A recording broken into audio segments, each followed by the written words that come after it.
to our Blue Earth County Board of Commissioners meeting. Today is June 12th, 2018. I call the meeting to order.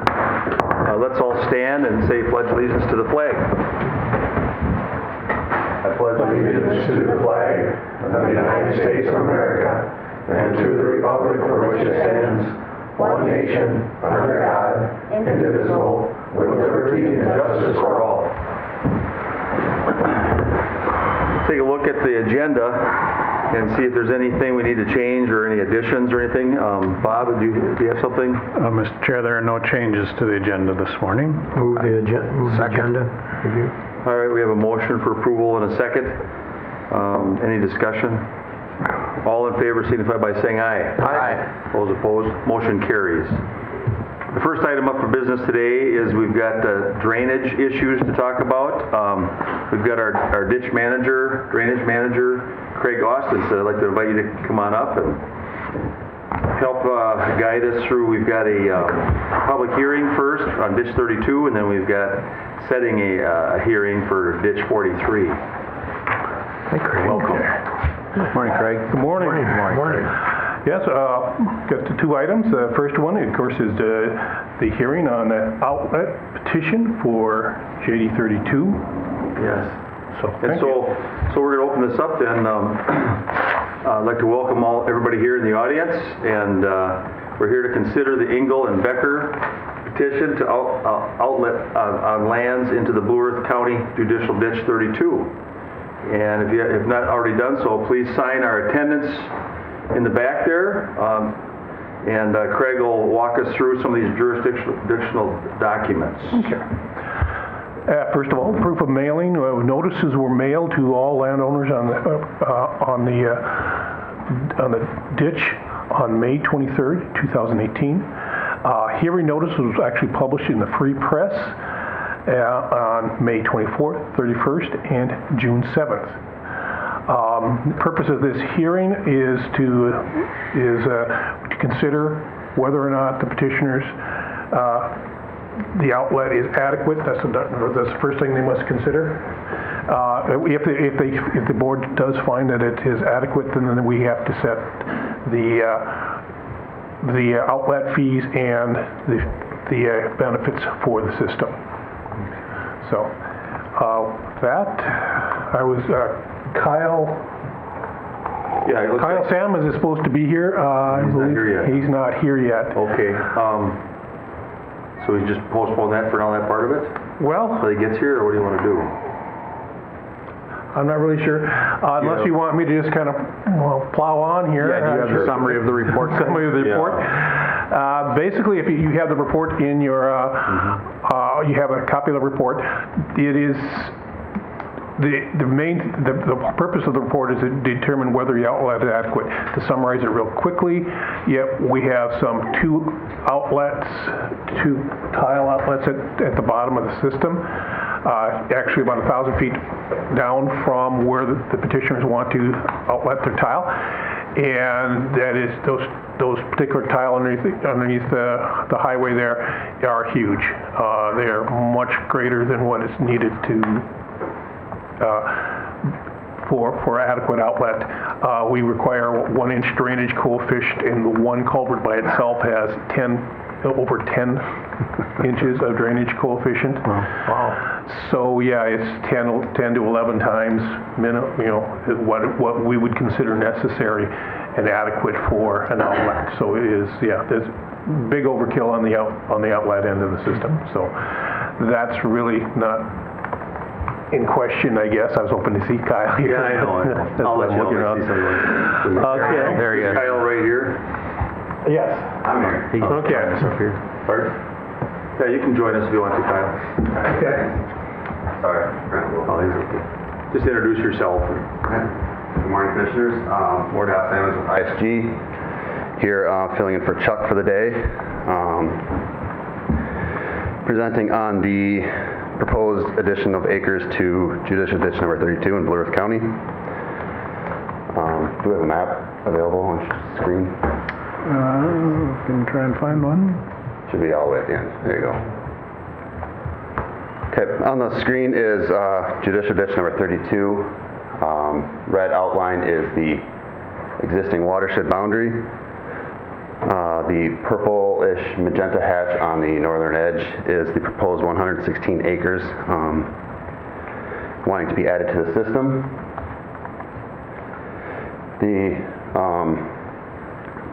The existing system lies completely within Pleasant Mountain Township and is currently at 2,254 acres. The additional 616 acres would bump it up to 2,370 acres. The proposed tile addition would be pattern tile be brought into the existing open ditch. It would not affect any existing branch tile in the system, and therefore it would only affect the county road outlet, or the outlet at County Road 32. The existing county outlet is a double barrel culvert system. Two arch culverts at 0.41% and 1.3% grade, which gives you a drainage coefficient of 6.19 and an 11.02 inch respectively. We measure drainage coefficients drainage in the world in a drainage coefficient, meaning inches per day that the watershed can handle, or that the system can handle removing. The NRCS recommends at least a 1.0 drainage coefficient for open ditches, and that includes the culverts, which are typically the restrictors.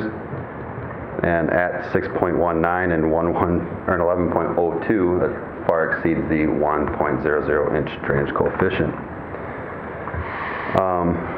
Therefore, we feel that this is not too much of a tax on the system and can be added to the system.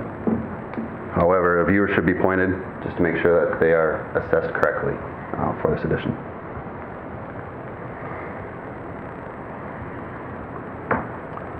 Any questions? I don't have any. Nope.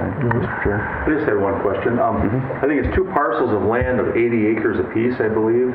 And so, but it's only draining, not It's only draining. because some of it's going out still on the other side of that parcel. Is that why? So there's already some drainage occurring on the northern portion of it. Correct. And so It's two 80-acre parcels. The one looks like, call it 40 acres, is already draining into the system. yeah. The other one is maybe 10.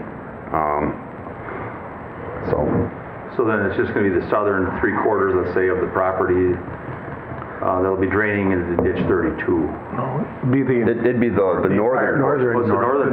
The southern portion already is draining into the system. If you looked at the map there, Okay. you can see that's a natural drainage I line. should have this up so I can see it better. Yeah. Yeah. So that I thought the drainage was going this way down to the Willow Creek. Okay. So this is the northern portion here, correct? No, if I can look in the top, right there. The little purple, the Those two magenta right hatch. there. Yeah, Okay. right That's there. not inside of this red line here, so this here is going to be brought in. Oh, okay. So this parcel here, though, I mean, some of this is draining this direction is what my comment was. And that's Currently, yeah, it drains north, it drains west, east, who knows? Yeah, But okay, I don't know off the top of my head. all right. And so because some of this is already in this ditch system, you're saying that's why it's not 160 acres, is that? That's why, yeah, correct. main That's why it's not reason? 160. So I misunderstood a little bit. Okay, yep, Thank sorry. you. All right, yeah, and that was one of the questions I had, is why it wasn't the entire system. And this system has not been redetermined yet. I don't No, believe. it doesn't look like it's going to be any, we don't have any plans for doing it anytime real soon. So otherwise, if we were in the process of redetermining, I think we just do this as part of the redetermination. But since it doesn't look like we're going to be able to get out there anytime soon, that's why we're having a hearing today. Yeah, It should be looked at to see what kind of outlet fee they should be assessed, but And we had Ron Wisk, maybe I should go to that right now, but I presented this information to Ron Winquist, and he kind of came up with some numbers. I sent some stuff to him, and he came back, and his recommendation is actually reflected in the draft of the findings and order, which is on your board packet. That is basically what he did, of course, try to simplify Ron's you're familiar with Ron, I'll try to simplify what he did here. But he basically took the original cost of putting in the system and in 1921, and then the improvement in 1973, adjusted for inflation, and then depreciated for the remaining life of those both the original system and for the improvement. And that's how we came up with the numbers for this. As far as the actual benefits for the system, it was pretty easy because we had the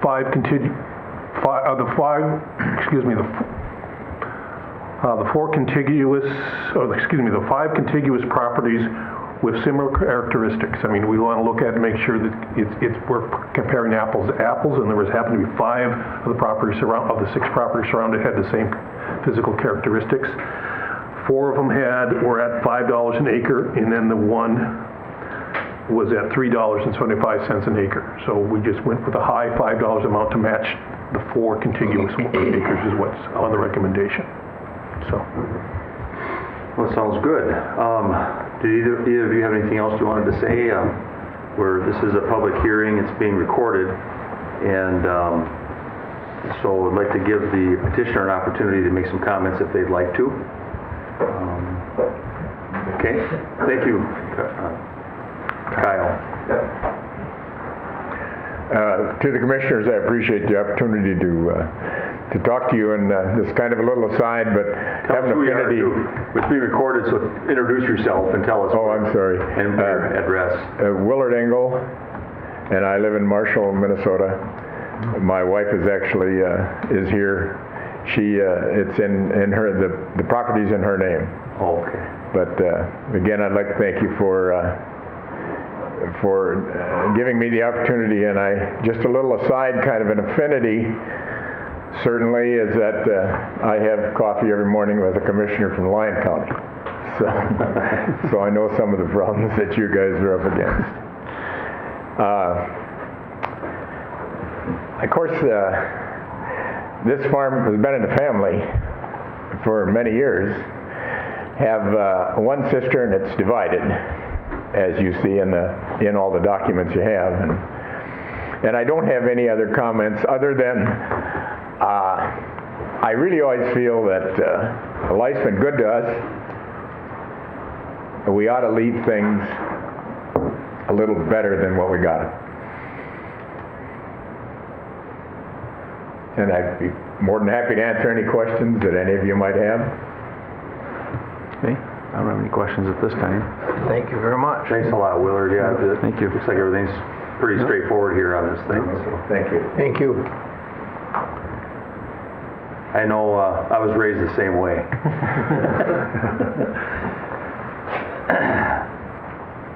Okay, so this is still a public hearing, and I'd like to ask the audience, if there's anybody here, to please come forward, state your name and where you live, if you have any comments about this project.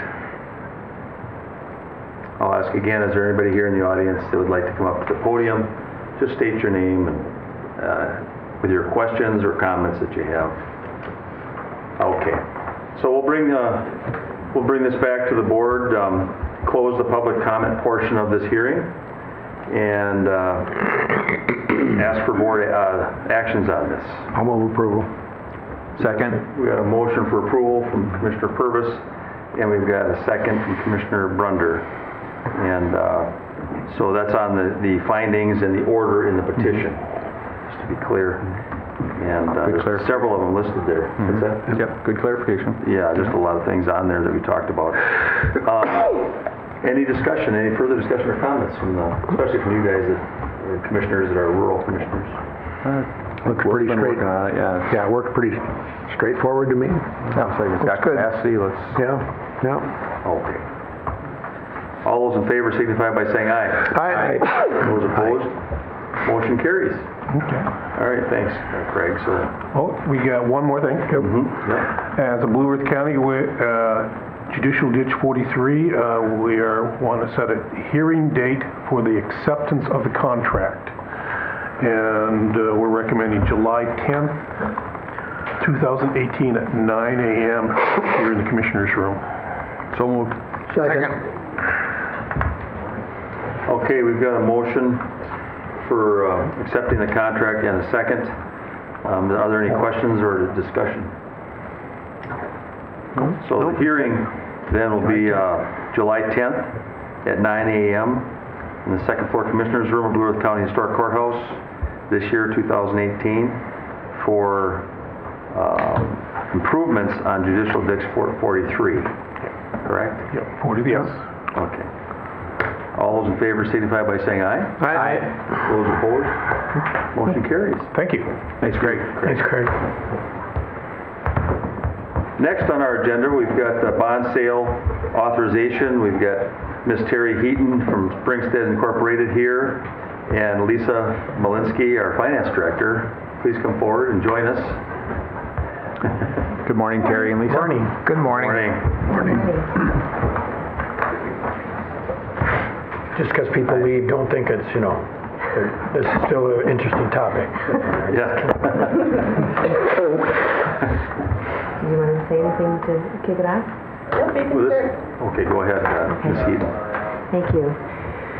Thank you, Chairperson Campbell and members of the Commission. Terry Heaton with Springstead. And this morning I'm here to talk about the upcoming bond sale that is being recommended for several capital improvement items that were approved as part of your plan about a month ago.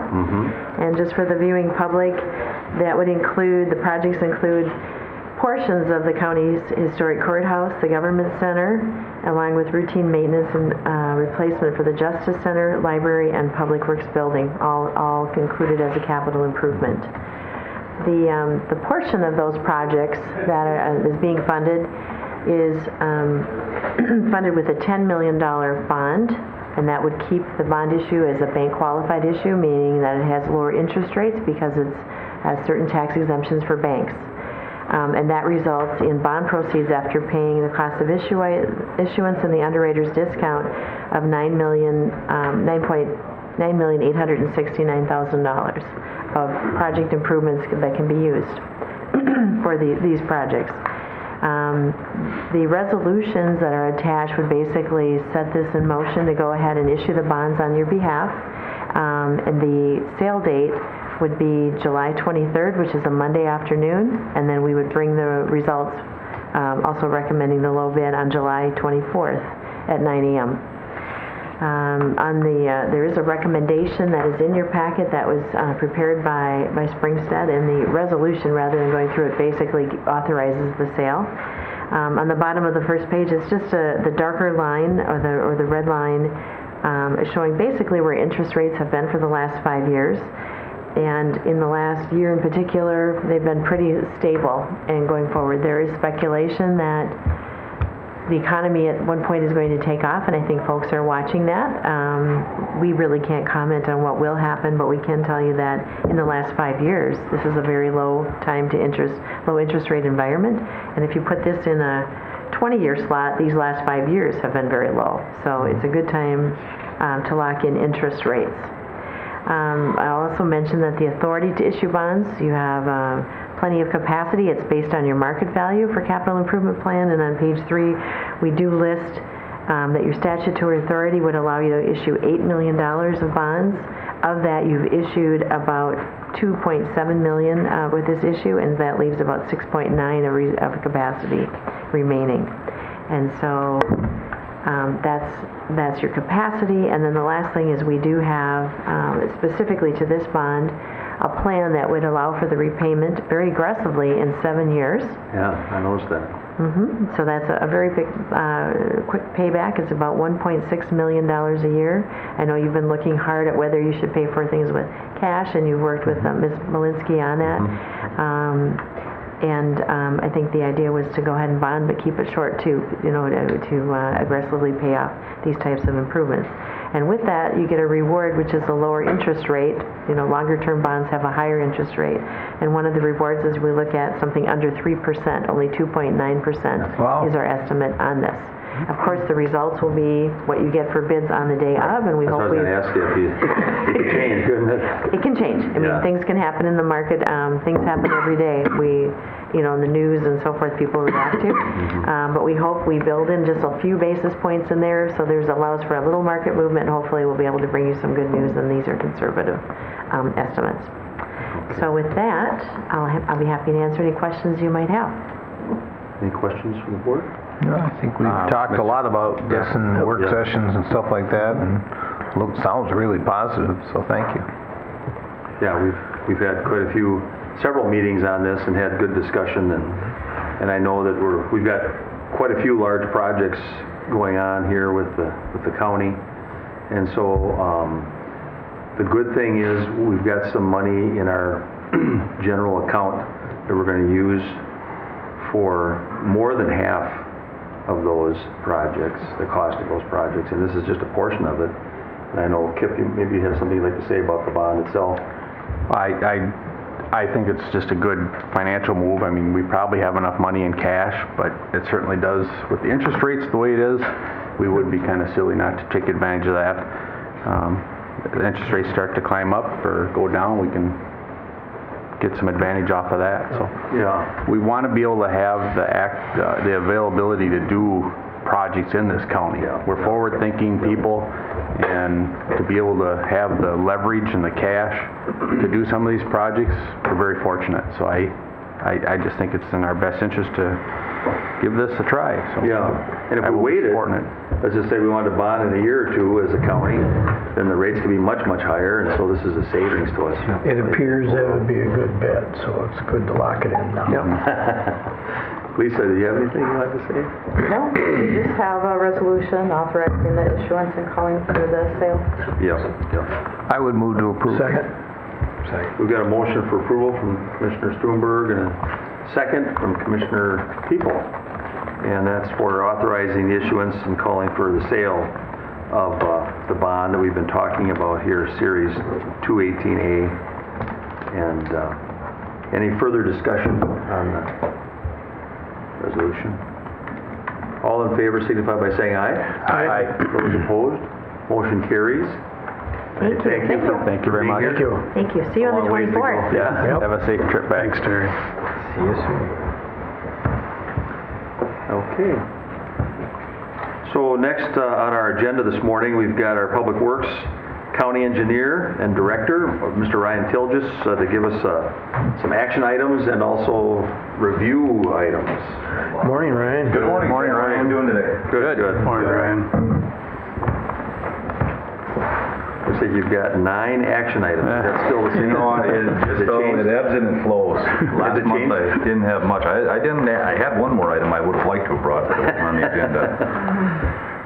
So we'll get that next week, 2 weeks from now. Okay.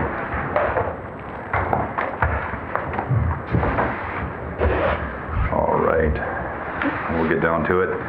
The first order of business on our agenda is consideration of the resolution authorizing the county engineer to acquire right-of-way for County State Highway 14. This is the project we'd like to get underway this year. If right-of-way acquisition goes well from Minnesota Highway 30 to County State Highway 4. And that's a project you've been working on quite a bit, isn't it? Indeed. Okay. I'll move approval. I'll second it. We got a motion for approval and a second on this CSAH 14. Is there any questions or comments? Again, this is one that we've talked about Yep. We talked about for that. quite a bit for the last couple of years, in fact. So Correct. it's great to see it getting off the ground. And this is the southern half of that road, basically. kind of. Correct. We're wrapping up construction on the northern piece. The southern half was honestly planned to be administered at this point in time, but due to some staffing issues, we brought a consultant on board to get the plans completed, and now right away and just getting the response back on the permits is a critical path. More than likely, if we can get it out under contract this year, we'd like to get some of the centerline pipe crossings done, and then the majority of the work will be completed in 2019. But we get a 2018 bid on it if prices are reasonable. All right. All those in favor signify by saying aye. Aye. Those opposed, motion carries. All right, thank you. So item number 2, consideration of the final project contract payment for County Road 109. This is for the 2017 contract, County Project number 4109. with Mathewitz Construction Company. This was for the regrading of County Road 109. The work was completed last year with just some minor punch list items that were wrapped up this spring. We are currently under a separate contract with Central Specialties for finalizing the aggregate base and then the paving on that contract that I'll talk about a little bit later. So, Okay. the final payment amount is $23,898.36. I'll move approval. Second? What do you have, Jesse? Commissioner Purvis moved and Commissioner Brummer seconded. Okay. And is there any discussion or any comments about this project? The only thing I've got is that it's the one that's out there by the ethanol plant, isn't it? Correct, about 2 miles north of the ethanol We've plant. widened and improved that whole Yep. section of road. And that'll It's be a about- fantastic project when it's done because it'll connect County Road 11 to Minnesota Highway 60 and the ethanol plant. So a great farm-to-market road and tremendous use of the local option sales tax. That's what I was going to ask you, wasn't it? That we used our local. Yes, we do gotta get some signs up on that yet. Our plan was on some of those larger projects where we use sales tax dollars to put up signs so people know that it's out there in those rural settings that work for them. This is a 10-ton road? It will be when it's all said and done. Very positive comments from the Is there? community out there. Thank you. And that's over $1 million improvement out there on that road. So. Absolutely. This contract, when it's all said and done, is going to be $1.2 million. Then we've got about another $1 million contract for the paving. Okay, so $2 million. Yep. Okay. All right. All those in favor signify by saying aye. Aye. Those opposed? Motion carries. All right. Item number 3 is an updated bridge replacement resolution. This is an updated list. I believe the last one that was approved was in 2016. This is necessary so that once this resolution is passed, we submit it to state aid with our bridge funding requests. And this will move some of those bridges onto that waiting list and allow us to get funding for ones that were not on our previous resolution. So it's like an update? Correct. Yep, it's taken off some of the bridges that we had completed, 3 on County State Highway 5, 52 in Pleasant Mountain Township, and then adding new bridges that are becoming or going to become deficient in the future. I'll move to approve. Second. We've got a motion for approval, Commissioner Stuenberg, and a second, Commissioner People. And any discussion or comments? The other thing I'd like to say is that, which we've heard many times, but sometimes it's good for the public to hear, that we've got a lot of bridges in Plymouth County of all different kinds of sizes. Absolutely. And of course, some are the county state aid bridges, and some are township bridges, some are just county bridges, and some are state bridges, just strictly state, aren't they? Like on 22, is that a? Correct. They're not included on this list, Right. obviously. These are our bridges, city bridges, and township bridges that we're responsible for. Yep. So if anybody wonders in our viewing audience about it, there's a lot of things that go into planning for trying to keep these bridges replaced on a schedule. Absolutely. That our Public Works Department works on, and our engineer. Yep. And I don't know how many a year we try to go for, but it's probably... We should be replacing 3 to 4 bridges a year. If That's you the consider minimum. that a lifespan of a bridge is approximately 50 to 75 years, we have about 200 in the county. When you extrapolate that, we should be doing 3 or 4 bridges a year. From a staffing and funding standpoint, we're having a heck of a time meeting that. Now, again, some of those bridges are box culverts, so they're not terribly expensive Very big. replacements, but Yeah. even a box culvert crossing nowadays is $150,000 to $200,000, so they're still not cheap. Yeah. Amazing. And it shuts down the road for a while, too. Yep, absolutely. All right. All those in favor signify by saying aye. Aye. Those opposed, the motion carries. All right, thank you. Item number 4, consideration of our maintenance gravel hauling contract. The apparent low bidder this year is Max Johnson Trucking for a grand total of $190,100. Last year's low bidder was R&E Enterprises, and while you may see that their total from 2017 was considerably lower, the unit prices are very close. The exception is the fact that we did increase it by 100,000 tons by the Oh, quantity. I see. So our contract is bid a little larger. Correct. Yep. I'll move approval. Okay. Second. We've got a motion for approval from Mr. People and a second from your stereo commissioners. Yep. I don't know who it was. Commissioner Purvis. Purvis, Mr. Purvis. And is there any comments about this? Questions? All those in favor signify by saying aye. Aye. Those opposed? Motion carries. All right. Item number 5, we're clipping right along here. The 2018 Highway Safety Improvement Project bid award. We opened bids. We had 3 bidders. The apparent low bidder was R&E Enterprises in the amount of $347,536.55. I'm sorry, that was our engineer's estimate amount. R&E Enterprises came in 10.8% under the estimate at $310,054.15. They had actually performed the contract last year. This is a combination of shoulder paving, chevrons, sign enhancements, striping, so it's low cost, fairly high impact safety improvements that are funded 90% through the federal highway safety improvement grants and 10% local cost. And is this our total for the year? This is our total for this contract, correct? Okay. This is our 4th HSIP grant we've received, so we brought in almost $2 million into Blue Earth County through this program. That's amazing. I would move to approve. Second. Got a motion for approval, Commissioner Strumberg, and a second, Commissioner People. Is there any further comments or questions? Seems like a huge discrepancy between the top and the bottom. It does, but when you look at the scope, and I do have a breakdown, I'm sorry I should have handled those up a little bit earlier. I think one being right here in Mankato and the other one from Alexandria, just hoping to capitalize on the fact that they're working for us on other projects.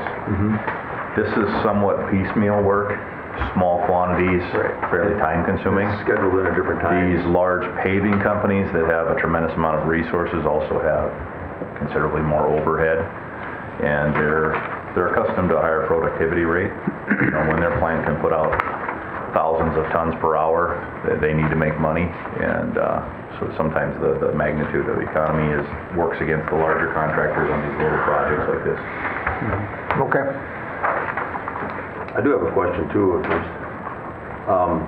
These are on existing roads, improvements, safety improvements that are done on existing roads. Correct. We still do rumble strips. We do all kinds of things when we're putting in our new roads and reconstructing them. We striping and all. That's a separate contract. Correct. This is some of these, if they are striping, are enhancements, so going to 6-inch wide stripes or ground in.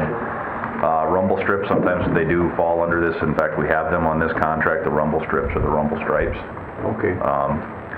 We do also take into consideration the safety edge and the striping and some of those other features that we can install with our other projects as they fit. So one of the items I'll be talking about a little bit later, the County Road Safety Plan, we'll take that into account actually as well. So in fact, I don't have that in the agenda, but I'll touch on that briefly as well.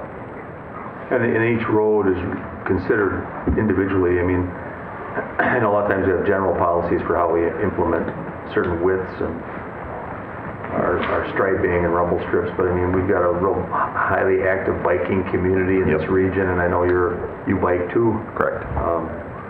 Ryan, and so a lot of considerations go into where to place those. Absolutely. We look at them each on an individual basis as far as what interconnectivity is there for bicycles.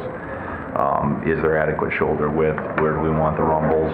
Is it a good application? Are there residences nearby for rumbles as well as another consideration? Lots of factors go into each road. You can't just simply say that we're just doing it this way and that's it. Yeah. Correct.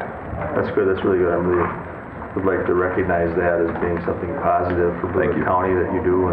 Thank you. And that I remember having discussions too where even if there's a house nearby, they'll omit the rumble strip for a period of time and then start it up again. Correct. Just so it doesn't bother the people at night when they're trying to sleep or something. Absolutely. So, Yep. Okay. Anything else? All those in favor signify by saying aye. Aye. Those opposed? Motion carries. All right. Action item number 6 is a resolution authorizing the county engineer to sell surplus property. This was property that was acquired for Minnesota State Highway 22, just south County State Highway 26. So when that segment was constructed, it used to be our county road 193, I believe. And as I understand, the county had actually acquired the right-of-way and had turned up that segment of road for the construction in the new alignment of Minnesota Highway 22 for the 4-lane segment that's there now.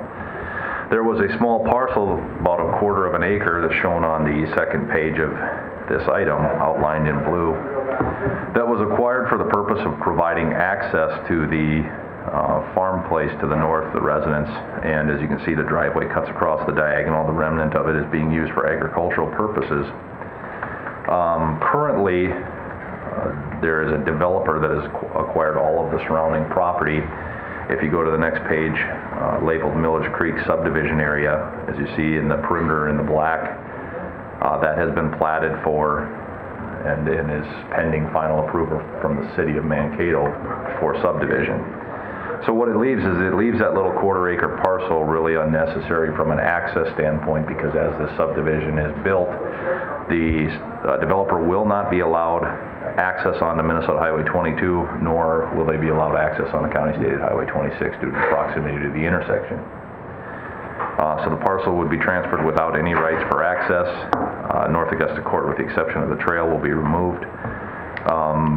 With that being said, there's really no reason for the county to continue to own this property because it no longer provides access for the residents and the reason that we purchased it in the first place. With that being said, historically, and it's been quite a few years, probably since the Victory Drive Stage 3 project, since we've done this, but in lieu of going through the process of vacation of county-owned land and sale of county-owned land, which is fairly takes a lot of time to get it completed, we can deed the property to the city of Mankato, and they have other mechanisms by which they can sell that parcel off for redevelopment. So I did speak with the county assessor's office. Given the fact that this parcel is current and best use of agricultural, there are no city utilities to it yet, there's no city street to it, so you really can't get residential price for it. They gave me a price of approximately $2,000 for this parcel for the valuation of it. My proposal would be that we use that in lieu of performing an appraisal on the property. We could do the appraisal and make the potential buyer pay for it. It just, given the small dollar amount and the small size of the property, seems somewhat unnecessary to me, and it would also add more time to the process. So what we're proposing, that I would be authorized to enter an agreement with the city. We would deed or sell it to the city. They would reimburse us for that purchase price, and then they would be able to sell the parcel off for redevelopment purposes. Any questions? Again, similar practice to what was done with the remnant parcels of the old Rasmussen College along Victory Drive. Was it necessary to consult with the attorney's office at all, or do you just go through our county assessor mainly on that? I went through the county assessor's office. Again, this is something we've done numerous times in the past, albeit it's been 7 or 8 years since the last time we've done it. This is up by your area, Vance? I would imagine it would be right in the line. Yep, across from the Wickersham there, Yep. isn't it? Yep, just north of the strip mall. Might be Kips. Could be. Oh. Is it Lime Township? It's not city yet, I don't think. It's not annexed yet? I don't know if it is. It's shown as annexed into the city limits by the hatching on the map. Okay. Yeah. I thought it was. I would move to approve. Second. We've got a motion for approval, Commissioner Strumberg, and a second, Commissioner Purvis, to basically unload this small parcel. The city would be the one that would purchase it then? Correct. We would deed and transfer ownership to the city, and we would be compensated for it, and then they'd be able to, they have different mechanisms by which they can distribute that land. What's the total amount of land then? What, I think it's approximately a quarter of an acre. a quarter of an acre? Correct. For $2,000? Correct. It seems low just because of the location. I mean, it seems like it should be higher because it's so close to the city of Mankato, and we all know Right. to purchase property within the city, or, you know, There is a cost associated with making that property saleable as a residential lot, as it's part of the new plat, which would involve obviously the construction of sanitary sewer, water main, storm sewer treatment, and a road infrastructure to get people in and out of there. So that's why when you get into land acquisition and eminent domain purposes, things like that, we go by the current and best use, which, as they looked at it, and as I looked at it, we both concurred that it was agricultural at the time. I absolutely agree, and we're not developers, we're not, so, nope. Yep, nope, it's a valid point, though. Yeah, I asked some Commissioner Campbell questions. made yesterday as well. Yeah, we caught him on the phone and we talked about it. I just wanted to understand, wrap my brain around it a little bit, try to glean what I could from everything. And it's right, that once it's been developed, then people put investment into it. Correct. It would probably, be sold off as 8 times what it's maybe now. Yeah, it'll be mixed in with the rest of the project, so. Yep. Anybody else? No. All those in favor signify by saying aye. Aye. Those opposed, motion carries. All right. On to action item number 7 is consideration of the County State Highway 17 and Hafner Drive intent to cost participate agreement. This agreement is for obviously the design and project development of a roundabout at the intersection of County State Highway 17 and Hafner Drive. The city engineer, as we discuss this project, as the design is completed, the consultant engineer that we hire, or whoever does the design, likely going to be a consulting firm, will subdivide the project based on the cost shares that we have laid out here from a principal standpoint. And with that being said, then the quantities, so how many feet of curb and gutter, how many tons of blacktop and gravel go into each person's respective legs will be subdivided between city and county. That would be put into a future cooperative construction agreement between the city and the county. So this agreement is based on the conceptual roundabout layout that was provided by SPAC Engineering in 2017. And we laid that over the intersection, subdivided the roundabout by quadrants where the intersecting roadways approach each other. With that being said, with the anticipated limits of work, it came out from a surface area standpoint to 60% of the area being Blue Earth counties and 40% being the city of Mankato's for the Hafner Drive approaches. And again, this is due to the fact that we have 4 lanes approaching and the city has 2 lanes approaching. So this would authorize the county to be the lead agency, working with the city to secure a consultant engineer for the design. We would acquire right-of-way, bring the project to fruition so that it could be administered for construction again, needing a subsequent cooperative construction agreement. And with that, I would answer any questions. I was just curious, I know we've talked about it several times, but it's not going to be fashioned or engineered exactly the same as 22 and... No, because of the smaller. two approach lanes on the north and the south versus the 4 lanes in each direction. So it's considerably smaller. The conceptual layout that was provided was a fairly close copy of Minnesota Highway 22 in the fact that we would have yield rights and not free rights due to the limited right-of-way. Generally speaking, we prefer to do free right lanes when we have the space to do so. Right. This is not that circumstance. Okay. Yeah. But yeah, this is only a conceptual layout, but I think it gives us a pretty good footprint of what will be necessary for the project. Mr. Chair? Yes. It'll look a lot like the Adams Street one, except going north-south instead of east-west. Yep, spun about 90 Oh, I see. approximately. Sure, So it's sure. going to be about like that one, which, Similar, and we'll definitely see if there's lessons we can learn from the Adams Street ones, good or bad, that we may want to take into consideration. yeah, they're just, when you're running east and west on the Adams Street one, so running north and south on this one, it is just a little more complicated because Yeah, because- you're coming into a 4-lane roundabout off of a 2-lane, so you got to change lanes in a roundabout, which isn't. You're not supposed to do, You're right. do it, so. You'd effectively have a dedicated through lane Yep. or left on 17, and then the right lane would be the only lane that Yep. the Hafner Drive traffic would have access to. Well, I'll start this off by moving to approve. All right. I'll second it.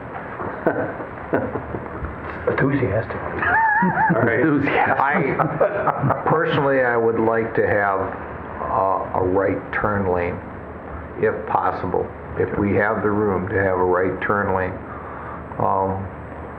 The county has done this on numerous different roundabouts of its own. One specifically is down Stadium Road and Victory Drive, and to me, it seems like such more of a safety factor if you have a right turn lane coming from there. We obviously have constraints for room on this one, and I do understand that. And I would understand if you could show me that, no, it can't work. But that would be my preference, just because of the safety factor. The only reason we're doing this is because of safety factors. Correct. That's been one of the most dangerous intersections in Blue Earth County, and I think we all made the understanding that we had to do something to protect the public. Blue Earth County had a different idea at one time, but that was shut down, and we do understand this is our second option. We had to go for it. It'll be a great opportunity to reduce the critical crash rate. Absolutely. Nope, and I wholeheartedly concur with and agree with your belief on the free rights whenever feasible. We'll continue to push and implement those wherever possible. This just may not be a circumstance, but we'll definitely take a look at it. Yeah, they do work nicely, but it may not, I agree. Thank you. So we have a motion for approval, Commissioner Schoenberg, and a motion, a second from Commissioner People. And then is there any discussion amongst us here at the board? We spent a lot of time talking about it at work sessions and intergovernmental meetings, and this is a lot of discussion have gone into this. It's not exactly what the county wanted, but at the end of the day, this is kind of the cards that were dealt. So we got to make the intersection safer. That's right. Yeah, it's the bottom line, so. I think the 35-mile-an-hour speed limit has been working very well. I know Ryan and I have had a lot of discussions about that. I don't disagree with you. It is hard to drive 35 on that road, but it really slows them down when you have a deputy sheriff sitting there with his lights on in the morning. We haven't received the final speed study response back yet because they've been waiting for the city to submit their resolution. They just got it, and they were going to go out and reevaluate it due to the delay in time between the county and the city submitting their resolutions. However, the results that they had from last year when they went out after we submitted our resolution were more indicative of a higher speed limit. I would imagine. I would think so too. Pretty good-sized road. Correct. The other thing I have to say is I'm okay with the fact it doesn't have the free rights. Because I think that once this whole system gets done, this is from a lot of discussions we've had even years ago with MnDOT and with the city and with the county. The traffic there, I believe, is going to even be quite relieved because you'll have Adams Street completed all the way over to 12. We'll have that roundabout, a little bit smaller roundabout there. And then we're going to have infrastructure that's in place that wasn't there before that people can tap into and utilize to go to Hy-Vee or go to wherever they might be going on that side of the city. I think a lot of this traffic too is going to be north and south between this shopping area and going over to Hy-Vee and that side where the restaurants are. You know what I mean? I don't think it's necessary to have the free rights necessary in this one, but I can see where there's an advantage. The thing is that with the free rights that we talk about, the more conflict areas that you develop, then it does create some issues, and that does create another conflict by putting a free right in. If we had a lot of trucking and things like that, then it makes more sense to me. But it does add another conflict zone when you're coming in like this on the free rights. There's a conflict point, still conflict points within a roundabout where two vehicles could theoretically collide. With a 4-lane roundabout, obviously it complicates things considerably versus a single lane. What you do with the free rights is you're effectively just pushing the conflict point farther down the road to where the vehicles can zipper merge, and it allows more of a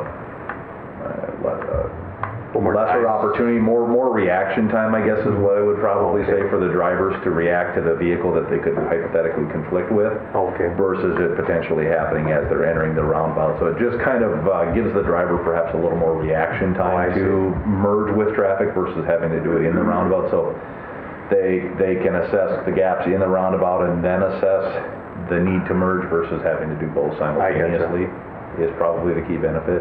Okay, that makes sense, I guess. Mr. Chair?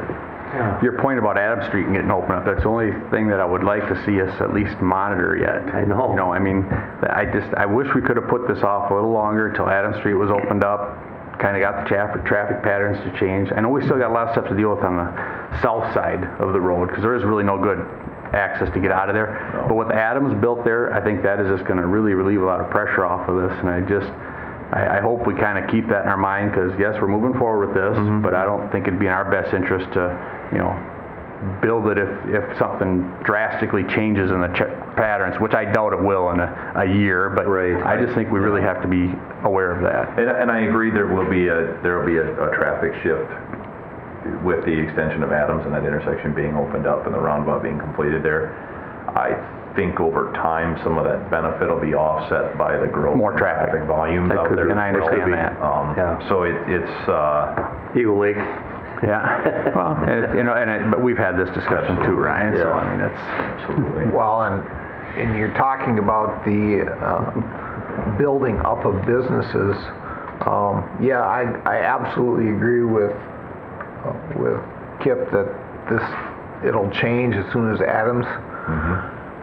But then as the buildup in businesses happen with Adams Street being completed, correct, you're going to see that filled back in again with all the amount of businesses or people coming from Mankato side heading out there. Yep. So. Okay. Good discussion. All right. Anything else? No. All those in favor signify by saying aye. Aye. Those opposed, motion carries. All right. Down to our last two. These are the annual reports for the Public Works Department as item number 8. Last year, I believe we discussed this, or the year prior, and your preference was just to receive digital copies of the report. If you would like a paper copy, please let us know. We'd be more than happy to run you one, but I will save some trees if it's unnecessary. I really like it like this. Yeah, this is fine. All right, good. How many pages is it again? I didn't really. A lot. I know, it's a lot. This is a requirement that we complete this report and submit it to MnDOT State Aid for our County State Aid highway maintenance and construction funding to continue on. So it's an important report. It's a very exciting report as well. We'll start, and I'll kind of go through it fairly quickly, tongue-in-cheek. I'll go through it fairly quickly. If you have any questions, please feel free to tell me to slow down or ask questions as we go.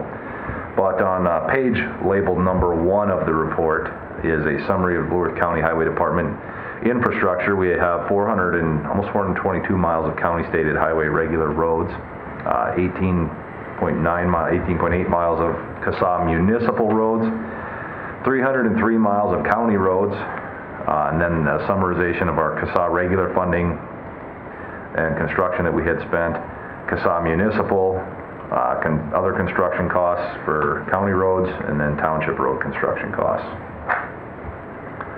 Moving on to sheet 2. Is that the total for the year? Correct. That's the total. Yep. Moving on to sheet 2 is a summarization of our state aid highways regular construction expenditures. Again, there's a tremendous amount of detail in this report, so I'm not going to pick into every single one. Sheet 2B is a summary of major work items. These are projects that you're very familiar with. CSAH 12, 14, 60, 109, CSAH 5 bridges, our bituminous overlays, our planning level projects, the Rapidan Dam, and the summarization as well of our maintenance projects. All in all, total expenditures last year of $22 million for the Public Works Department.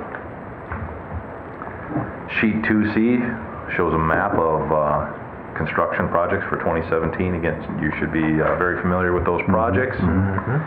Sheet 3, a financial statement cut as of December 31st, 2017 with a summarization of assets, liabilities, investments, all of our infrastructure, and then that gets to be further detailed into the report as we flip through. Sheet 5 notes the town road allotment. That is their share of the highway user tax distribution fund. All in all, our townships were given $355,000 in 2017 as part of their share. But when you look at each individual township, you know, it's a fairly small amount of revenue for the work that they do have to do. Sheet 7 is a summarization of liabilities and fund balances. Sheet 8 is a fixed asset report for all of our equipment, office furniture. I don't know if pens and pencils are accounted for, but it certainly seems like they could be in this report. It's very extensive. Pretty intricate. It is. I do have a question just about that. I was looking at those fixed asset reports. It has it all down the original cost, but then over on the pending balance, most of them are zeros. Yep, they've been depreciated. So there's another table later on in the report that's the depreciation schedule for the accounting purposes. So they're really not considered a value then? Correct. Yep, after you know, an office chair only has a certain lifeline, or even a pickup truck at some point is depreciated to a near zero value from an accounting standpoint. I was wondering, so is it more the accounting standards that do that? Correct. And then after that, we have a summarization on page 9 of our land and buildings and the valuation of those properties. Sheet 10, summarization of revenue and expenditures for year-end 2017. Sheet 11, summary of expenditures.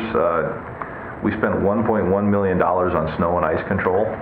We spent $11.38 million on construction, $1.5 million on engineering, $2.2 million on right-of-way, and $700,000 on buildings and capital. And then we get into individual road program maintenance costs. And if you have any inquiries as far as a road segment and how much that specific segment of road costs us to maintain, it's included in all of that detail. I'm going to blow through that pretty quickly and go towards the end of the report. So when I look at it, I always think about, like, I looked at that one summary of expenditures to it. Some of it's hard to track, but it's more complex than that. You got snow and ice, which is $1 million, let's say, and construction you've got at about 12 or under 12 million. Engineering 1.5, right-of-way 2 point something. Yep, and it's all fairly complicated due to the fact that we have to cost account for all of those. And so not only does the activity have its own cost code, but then that's subdivided and it's allocated by project. Right. And then the funding is sometimes different, so it goes into different buckets. I know. So it's a very complicated accounting system that the different funding that we employ has to be accounted for and shown back to the state of how it was employed. But I'm just curious, I'm trying to glean what I can sometimes out of these reports. So this adds up to, I don't know, $15 million or something, but we actually spent $22 million. So is that because of all the other, I mean, the $22 million is money that we've gotten. Is this more county money here? That's what I'm just wondering, versus our total budget, you know what I mean, for the... Because this is only about $15 million. Expenditures, and that's why I just wonder. It just throws me off, because I know we spend more than $15 million, and that's why. Yeah, this may have been our budgeted number as well, the $22 million. I can verify that and get back to you on that. Okay, because it just, I know I don't expect you to be an accountant. You know what I mean? There's only a few and far between that accomplish that. Yeah. It's also a cost of labor and stuff too. Well, that's what I'm wondering. So it doesn't have all those other costs involved there with I things. should have brought Pam with me because she's the one that does the report. Well, it does help. I mean, it might help, but I'm just saying,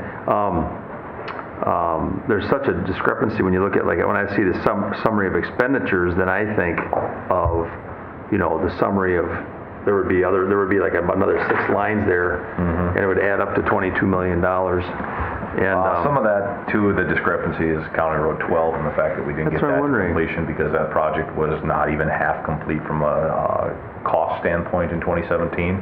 Okay. It was carried into 18, so we had money budgeted to pay for the project as a whole. It's in the budget, but it's not it rolled spent. over into 18 and it wasn't spent. So that's probably it. a large share of the discrepancy right there. But according to this, the disbursements were 22 million. You know, No, I gotta check that that's disbursements or if that's budgeted. oh, So okay. I may have misspoken on that, and if so, I apologize. Okay, I don't know. I know that it gets pretty big because we got a lot of dollars that come to us that are. Right, you know, and when you look at Local the projects that we dollars. had, I just, last week, I think I signed $3.5 million worth of pay vouchers Oh, I because of know. all the work that I believe started it. going right away this spring.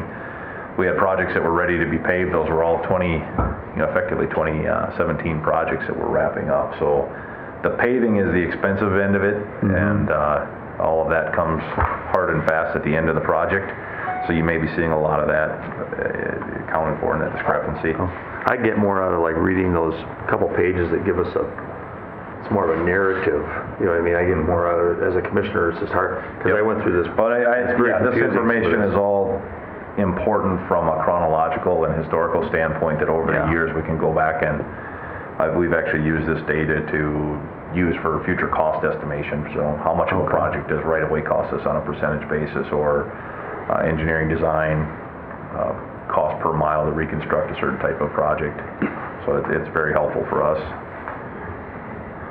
Page 17 is a summarization of the actual lane miles per road number, the actual county, state highway, and county road mileage per segment.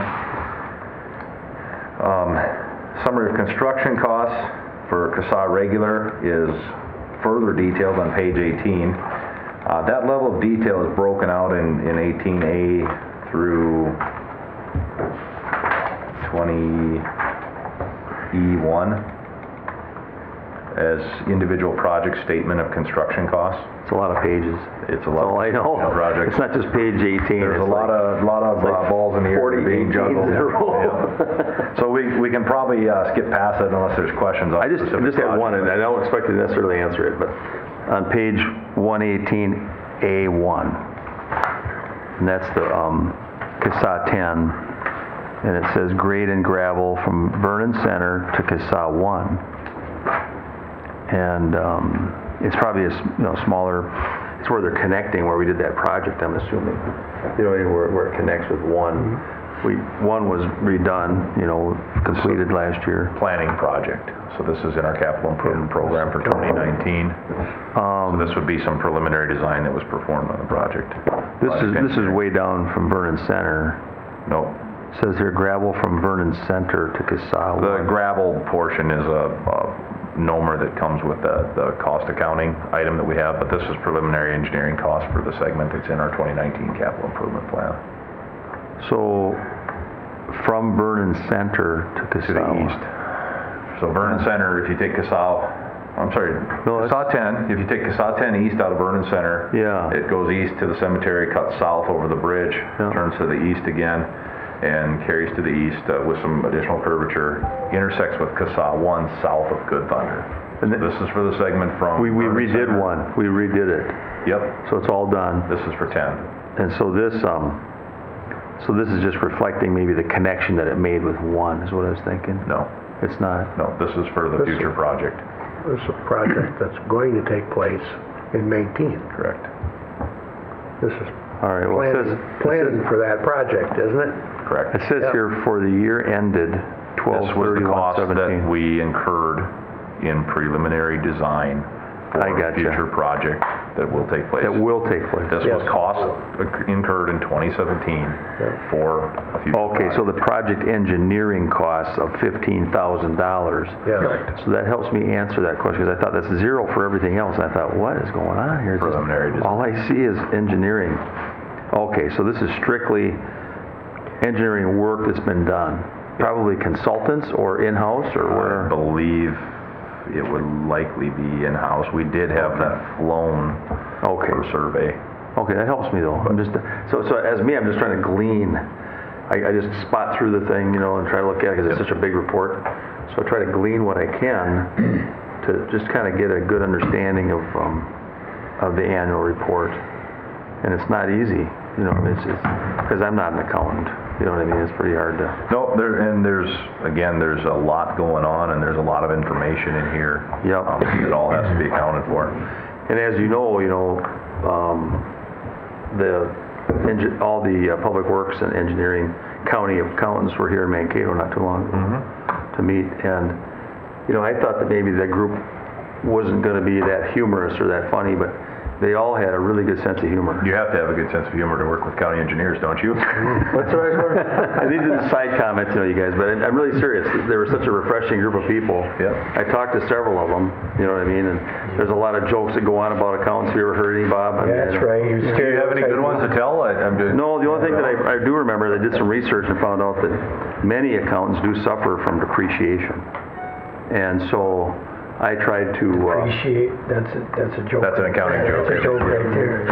But Don't quit your day job. but I did end with telling them to be audit they can be. So I just want you to know, I've only used that a couple times. Didn't work neither time. Just so you know. Moving on. Moving right along. We've got an infrastructure report. I'm going to really go to the end of the report to page 24 because I think graphics tell sometimes a better picture than these tables of numbers. If you look at our fund source for 2017 of the funds that came in and were expended for public works, 7% were federal, 14% were our state aid maintenance money for regular and municipal, 10% were our state aid construction, regular and municipal, 4% were our township bridge bond and LRIP, 10% were other grants and construction reimbursements. The reason the state aid was so small is because, again, we had state aid projects on the line, but the money didn't get spent in 17, so a lot of that you'll see reciprocated, carried into 18. But the funding source that really carried the water for 2017 was the local road and bridge. That was also includes the local option sales tax. So we're seeing a tremendous growth in that in 2016 and 2017 due to the implementation of the sales tax money. As you move on to page 25, the 2017 expense breakdown for the department as a whole, we're only 2% in administration and personnel as a total budget. So we're very lean from that standpoint. 5% was spent on materials and professional services, 29% on maintenance and equipment, and 64% of our budget was spent on construction. So put directly back into our infrastructure, the lion's share of our budget.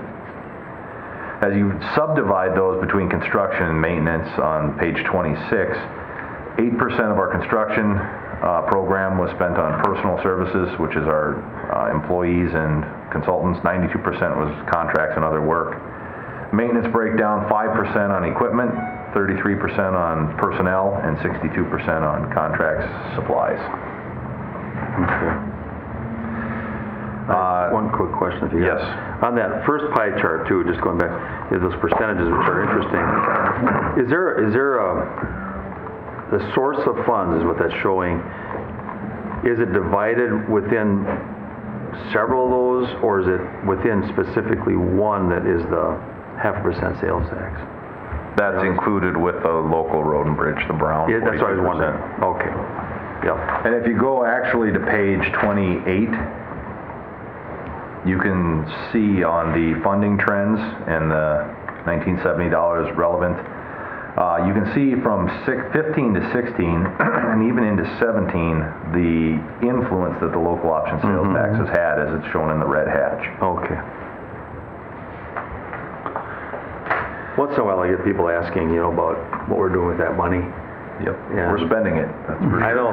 And technically we don't have to spend it all the same year it comes in. We don't. I mean, you schedule it in according to what projects you're working on. Correct. So that's why I try to explain. 12 is going to hypothetically potentially take us into a negative balance, so I've throttled back spending in future years until we become solvent again on the account for the local option sales tax funding. And then the last pages are expenditure reports and certifications that are required for state aid submittal. So with that, I would request approval of the Public Works Annual Report. Move approval. Second. Okay, we've got a motion for approval from Commissioner Purvis and a second from Commissioner People on the Public Works Annual Report. Is there any more discussion or questions? No? All those in favor signify by saying aye. Aye. Those opposed, motion carries. All right. My last action item is request for approval of the report of the Parks Department, very similar to the Public Works report. Just hitting on some highlights, we had a total of 7,217 mobile and tent camping nights during the 2017 season. That totaled $190,606.59, which is an increase of approximately $29,000 over the previous year. Wow. That's pretty good, Due isn't to it? the fee rate increases I know, and some yeah. reservation fees, so it's good for our parks. It helps provide a little bit of additional revenue that we can then reinvest. The camping system is very useful, the online reservations, with 2,678 online reservations made at Daly and Bray Park, which was an increase of 116 over the previous year. And an interesting tidbit, 80% of the campers at our county parks came from outside of Blue Earth County. Really? And 4,521 of those campers do reside in the state of Minnesota, with 613 being from out of state. How about 87? 80%. 80%? So our parks are helping bring revenue into Blue Earth County, or people into Blue Earth County to. In a sense, it goes under our tourism, what's going on in our community. And then there's quite a bit of additional detail with respect to equipment purchased, improvements within the park system. Again, I think we're pretty well versed on that information. There's a map of the county parks. As we move into the financial reports, summarization of our assets, liabilities, and fund balances as of December 31st, 2017, shown on page 1. Accounts receivable on page 2, accounts payable page 3, changes in fund balance on page 4, cash flow on 5, and on page 7 again we get into the cash revenue sources, with 11,727 is work for others, 1% of our budget. Sales tax collected, approximately $15,000. Local revenue, 49% of the budget, $414,000, and operations, 48% of the budget, approximately $414,000 as well. So about $850,000 is what we spend. Yeah, she doesn't have it summarized, but So it looks like. yep. And then our cash expenditures, 1% on equipment, 34% on operations, 32% on construction, and 33% on maintenance. I know that, oh, go ahead, I'm sorry. No, that's fine. I was just going to move on if you had a question. Oh, no, just when you think about the investment, that goes into our parks, we have a lot of park here, we've talked about that as a board. How we, compared to some counties, they might have 1 or 2 parks, 3 parks or something. We've got quite a few nice park properties, so there's a variety for people to use if they want to go out there and find them.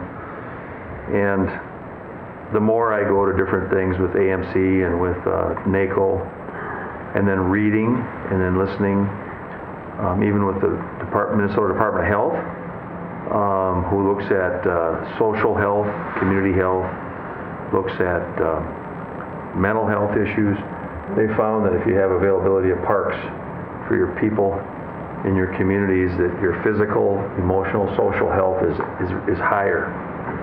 And so we don't see that, we don't think about that sometimes when you think about our park system. And I don't know if the engineer thinks about that at all. No comment. About our social, emotional, There's mental definitely a health. benefit. Not everybody has a lake cabin to go out and go swimming or do recreation in the summer, so you do see a lot of use in our parks. I think the campgrounds are a great asset in bringing people into Blue Earth County to enjoy the many attractions that we offer and commerce that we provide. So yeah, I absolutely agree. There's a benefit to greater Blue Earth County as a whole, and we'll continue to try to keep them. It's a good clean philosophy. and- Keep a reason for why we're doing it, too. Good reason for it. I have been out to the Red Jacket Valley Park quite a bit lately, Okay. and I can see that it's being used a lot by a lot of different Absolutely. subjects. I mean, you have people fishing, you have people canoeing and kayaking, you have people swimming. Obviously, we have our community garden out there. It's just a real gem to the county. Thanks for the work that you've been doing out there. I know it's a constant upgrade. I mean, you take a gravel pit and have to turn it into a park. That takes time. Question I have is I see we're doing improvements on the building out there. What's the final?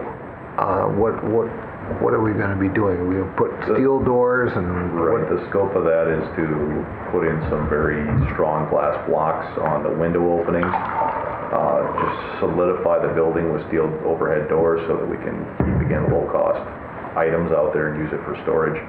And then also steel entry door. He was also going to be doing some block repairs so that we can get the building cleaned up and safeguarded a little bit. So that's the extent of that. We'll have some remaining budget left over for additional investments in the park that certainly could warrant further discussions. I think for the time being, our thought within Public Works and Parks was that, opportunity will probably certainly arise for us to make expenditures out there out of necessity. So we wanted to hold on to those reserves for a little bit before we go looking for some more spending. Did the DNR ever say again, or say they had an interest at some point of putting a dock out there or a pier or anything? They have some interest. We really haven't had much for discussions on it. They are working with us on assessing the fish in the pond. Yeah. And looking at possibly even using the pond for fisheries so that they could raise game fish in the pond, and it also help the people that are out there fishing, and as well as any potential invasive species management if they do find a high level of carp in there. So. Sure. That was one of the first things that was sold to tell us with working with the city was that DNR would put in piers or, yeah. And that program, there's, it's generally a 50-50 split for the cost of putting in a fishing pier, and then you're responsible for the maintenance of it down the road. So I think we'd be supportive of that in future years, but that program's got a waiting list as well on their end as far as people that are interested in putting that infrastructure in. Okay. Camping reservation revenue, boat rental revenue, wood sale is all shown on page 9, further detailed throughout the report for expenditures, revenues.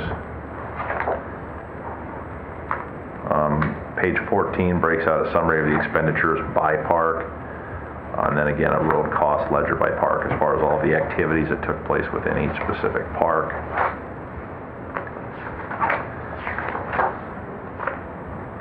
And then as you get into page 29, actually, page 29 and 28 is the caretaker's income by year, detailed out. Page 30, 31, and so on, is actual park use by week and by year. Usage reports, wood sales, there's just again a lot of information in here. Capital outlay or expenditures shown on page 42. Again, purchase in 2017 a zero-turn commercial mower, 8-foot skid steer snow pusher, new well at Bray, the Bray Park overlay final payment, and Duck Lake Park overlay final payments for a total of about $143,000. Additional cost accounting, and I would open it up for questions after that. Pretty good report. Good report. Yep, very thorough. Very good. I would move approval of the parks report. Got a motion for approval from Commissioner Brunder and a second from Commissioner Purvis. Any more discussion or comments? No? Well, thanks a lot. I think it's a wonderful thing. I'm on the Parks Board too, and I'm happy to be there. We've got a few new folks on there because it's been not a lot of turnover really on the board for a long time, so we've got a few new folks on there. I'm looking forward to getting to hear what they have to say maybe at our next park. Yeah, unfortunately, we only have one new one now.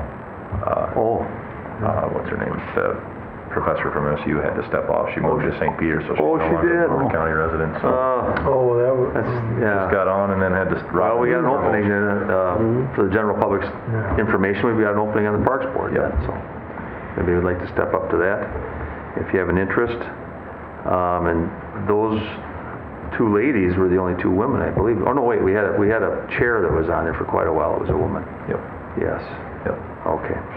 But now she's stepped down too.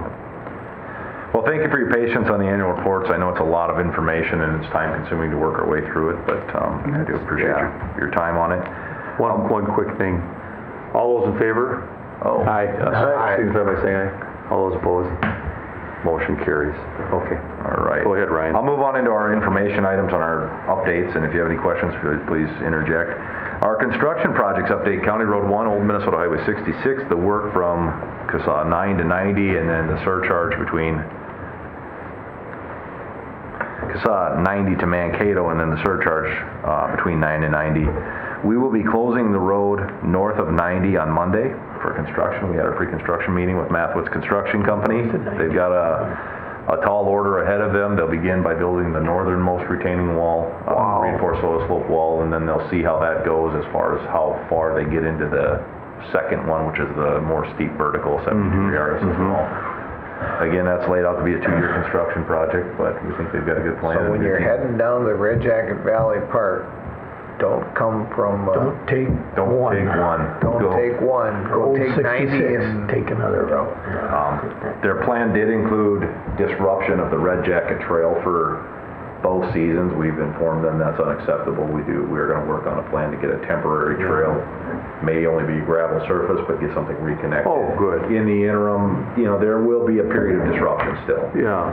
As they build the new grade, they'll have to put it up, but we may put it on a temporary alignment just to get people through. We don't want to have 2 years of closure on the trail. But there will still be the better part of a season, most likely, where that trail may be closed. I wonder if we ever got a count. There's a lot of people that use that trail during a good time of the year. So, Yep. I mean, And I've coordinated with the Mankato River Ramble people as well as the Shields Marathon about the disruption that we'll be providing. They're seeking alternate routes and working with us on that. So, very good.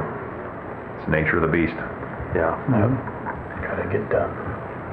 CSAH 5 bridges were done approximately 2 weeks ago, and the road has been reopened to traffic, so that was a good project. They're nice bridges. Indeed. Thank you. Yeah, we're very happy with it. Reutilizing the abutment saved us a lot of time, and working on it over the winter really minimized the disruption to the heavy industrial traffic. great.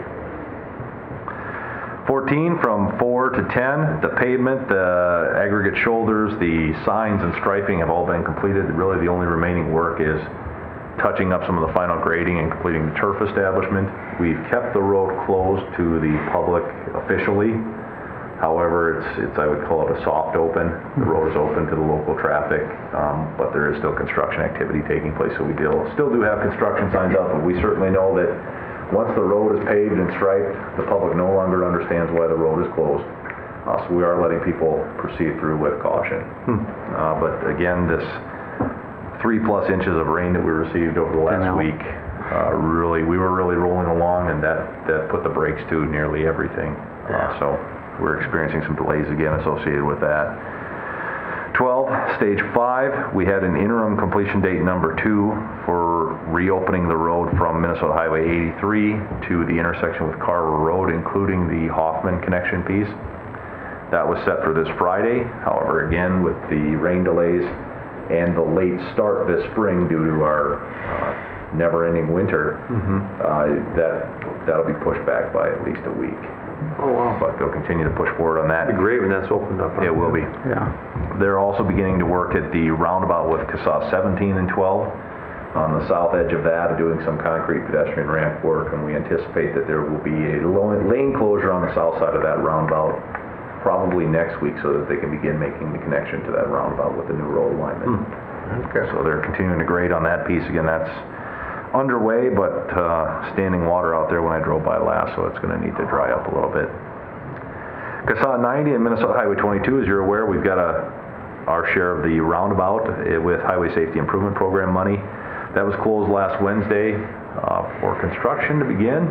Yep. We in the state and the townships are having some issues with all of the unofficial detour traffic. I just received a notice that Mankato Township's actually going to close Pole Road because of the amount of traffic of people that aren't following the detour and are kind of going every which way, because it's just taking a pounding and they can't keep it in decent shape. So hopefully that'll help push the traffic back to the unofficial detour, which is using our CASA 60 to 8 to get folks down to their destinations there.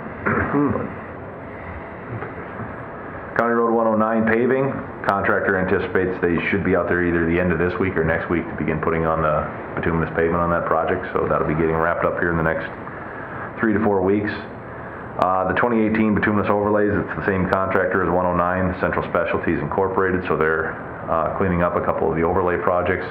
They'll move on and pave 109, and then they've got one more overlay segment to complete. 52 Bridge, the concrete deck has been poured, the approach grading is nearly complete, they're just kind of finished grading that.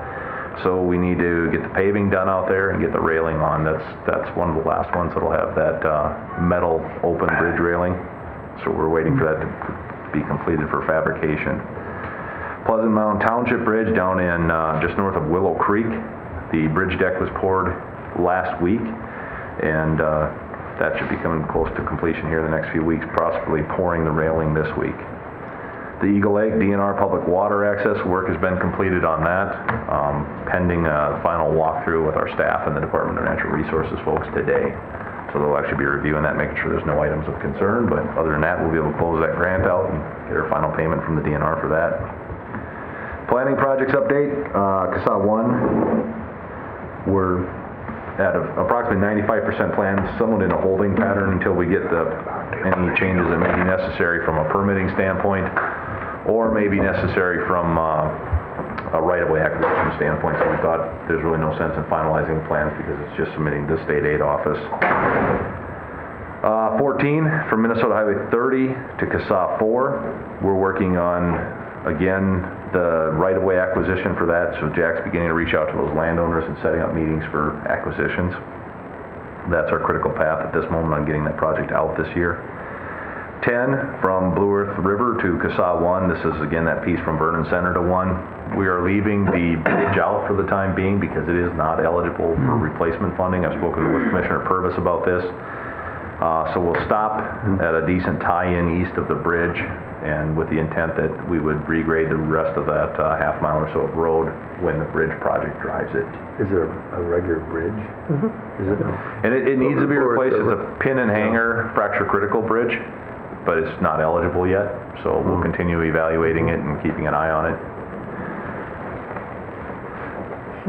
So we're in design on that. We're looking to have a September public open house meeting for that project to bring the landowners in. The HSEM hazard mitigation project on River Park Drive, acquisition of Johnson property and demolition.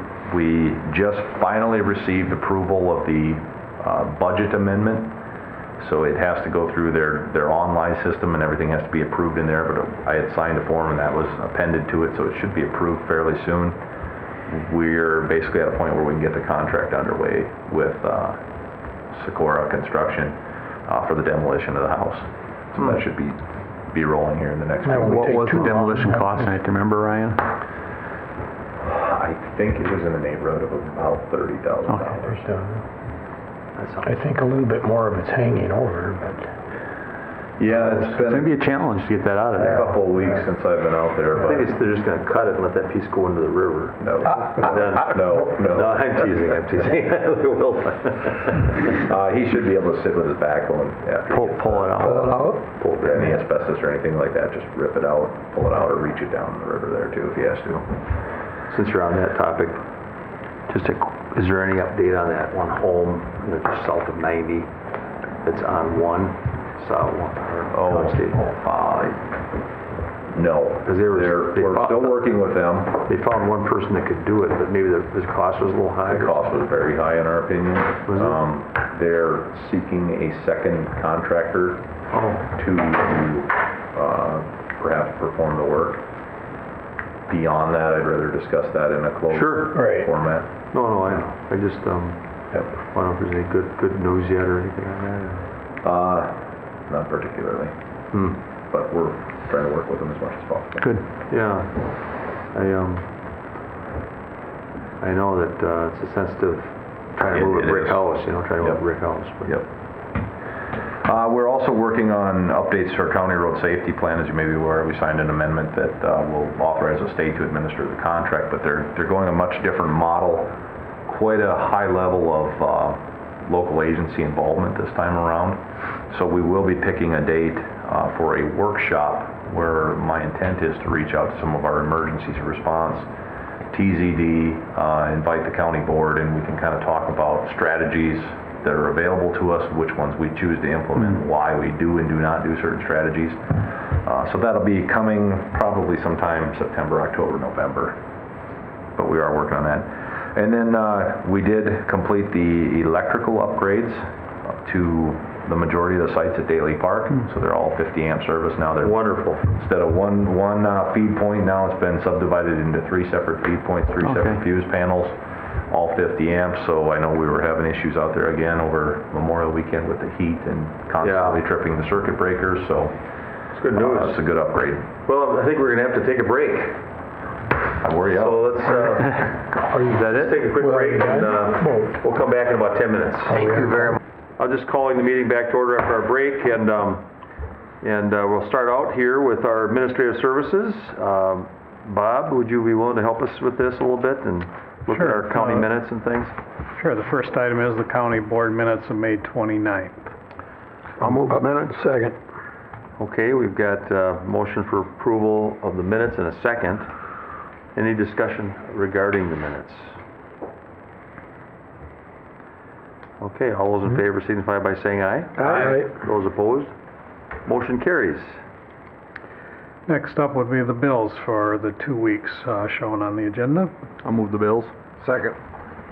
Okay, we've got a motion for approval on the bills and a second. Motion by Commissioner Brunder, second by Commissioner Sturenberg. Yeah, that name, no. It works. Any comments, any inquiries? Don't have anything. I don't have anything at this time. I just got a couple.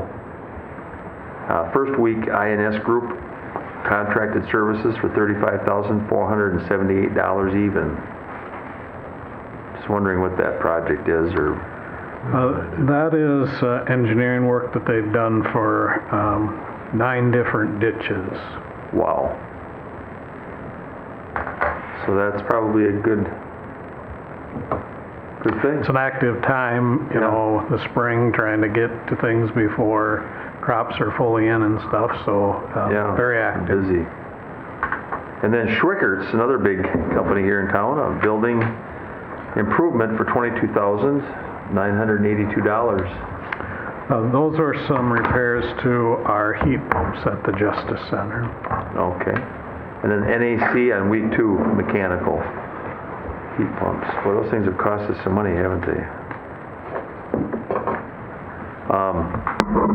Building improvement for $16,500.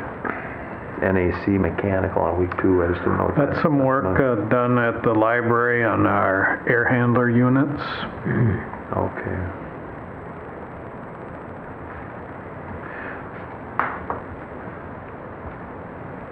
Those heat pump things I've seen on there a lot since that building's been opened up. Yeah, they've been a maintenance challenge for us. Anything else on the bills? I don't have any questions. All those in favor signify by saying aye. Aye. Those opposed, motion carries.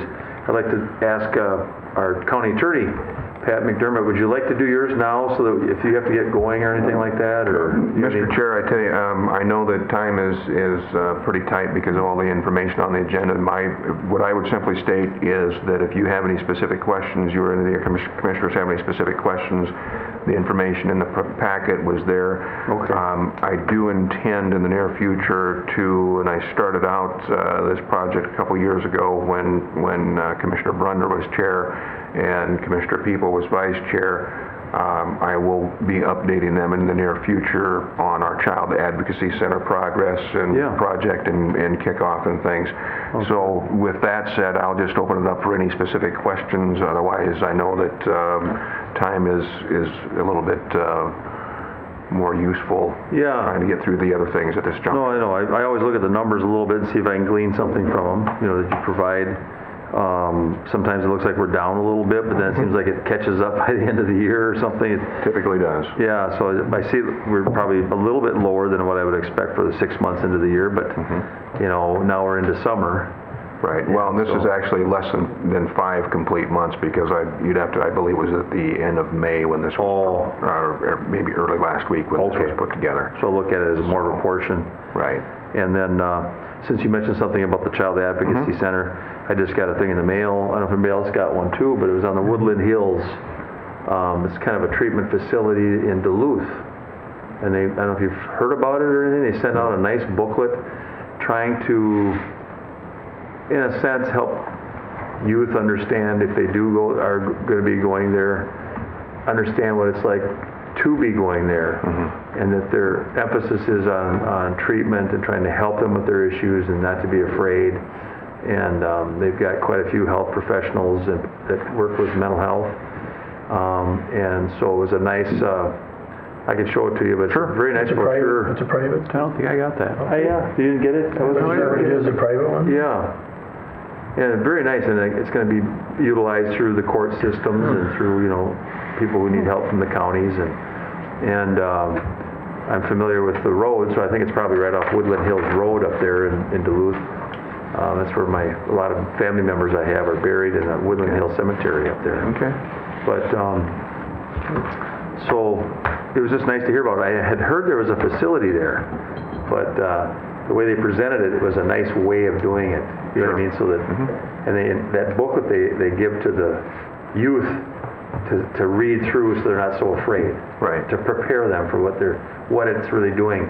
It's not getting them ready to go to prison. Right. And it says it right in there. You know what I mean? It's trying to help them with their lives, to get them to improve themselves. And it was really well done. So I just thought I'd mention that since you brought that up. Yeah. No, I appreciate that. Thank you. I'll send it up to you maybe. Do that, would you please? Do something. Yeah, it'd be nice. Okay, so we will move on with our administrative services then. I got one more thing with Pat. Sure. Only thing is I noticed that the truancy went way up. Is that more because of the way we're doing it than, I mean, it isn't like we have more kids that are truant now than we had. It's more of how we... It's a matter of timing at this juncture because in the last couple of months of the school year, we see more filings, but then we won't have filings in May, June, July, August, September, so that number will remain steady. It's just at the moving pace.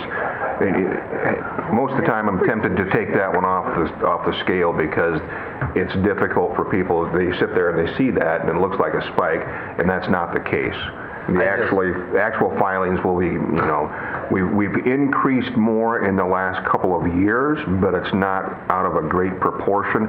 It's just that the schools and the school districts have been utilizing the resources. We've been working with corrections on some additional issues, some additional services that we plan to implement this fall with the school district. And we typically have a meeting at the end of the year. The school district requested that we do it in August instead of June this year because of timing and schedules and whatnot, but it's nothing, there's no true spike in that area. All right, thank you.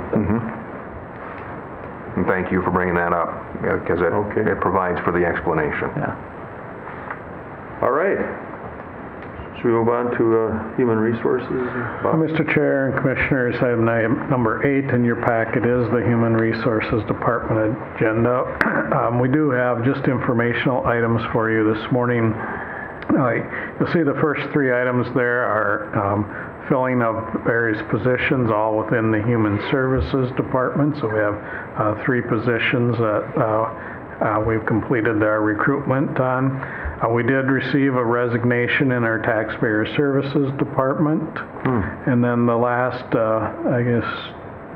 5 items are all reflective of our early retirement incentive program, where we had a number of individuals that have now gone through the process and all the rescission periods are expired, and so those will be positions that will be vacated over the course of the remainder of the year. So I'd be happy to answer any questions that the board might have. Do you have a count on how many people have taken advantage of that? I think the final number was 25, although we do have a few individuals that are still in their rescission period, so that number could come down from there, but the most will be is 25. So very, very positive response. And that was close to about what you'd estimated, I think, wasn't it? We had kind of targeted 15 as what we thought might happen, so it was actually quite a bit more than what we were expecting. Is it okay that we're using the word retirement here in our human services? I'm just going to ask that question. Yes, it is. Yeah. Ask the attorney or... Okay. And to be honest with you, the full answer there is because we have asked them to grant us authority to use that term. More often than not, that's not the case, but with this program, they did sign a release. Because it's a separate program that they've signed up for. Right. Okay, sounds good. Thank you for clarifying that. Sure. Item number 9 in your packet then is an application for a temporary on-sale liquor license. This is for the beer gardens at the county fair, and so bringing that forward for board consideration today. Move approval. Second. All right, we've got a motion for approval. Commissioner Purvis, it's in your district, I know, and then Commissioner Sturenberg second. And are there any questions or any comments regarding? All right. Every year. Really? Yeah. Well, the only comment I have is, I don't want to make it too public, but I'm gluten-free now, and there are gluten-free beers out there, so my request would be that the stipulation would be they have to have gluten-free beer. You still want the alcohol? I'm teasing. Did you say gluten-free or glutton-free? No, there's a lot of breweries that are already starting to come out with gluten-free beer. I miss having a ice cold beer sometimes, and it's been about 6 months. I've only had like 1 or 2 that are gluten-free, and Can you tell? I was just teasing. That was humor. I'm not really suggesting that. Can you tell the difference with gluten-free? It depends who makes it.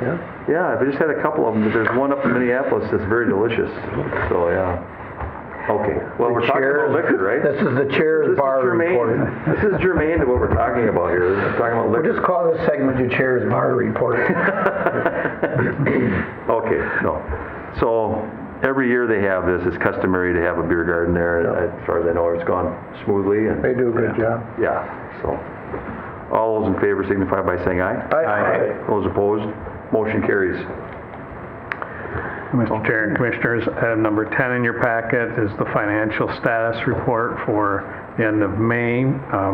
This is the report where we show our first half tax collections, and you'll see the local tax levy line on our revenues is 12% higher than last year at this time.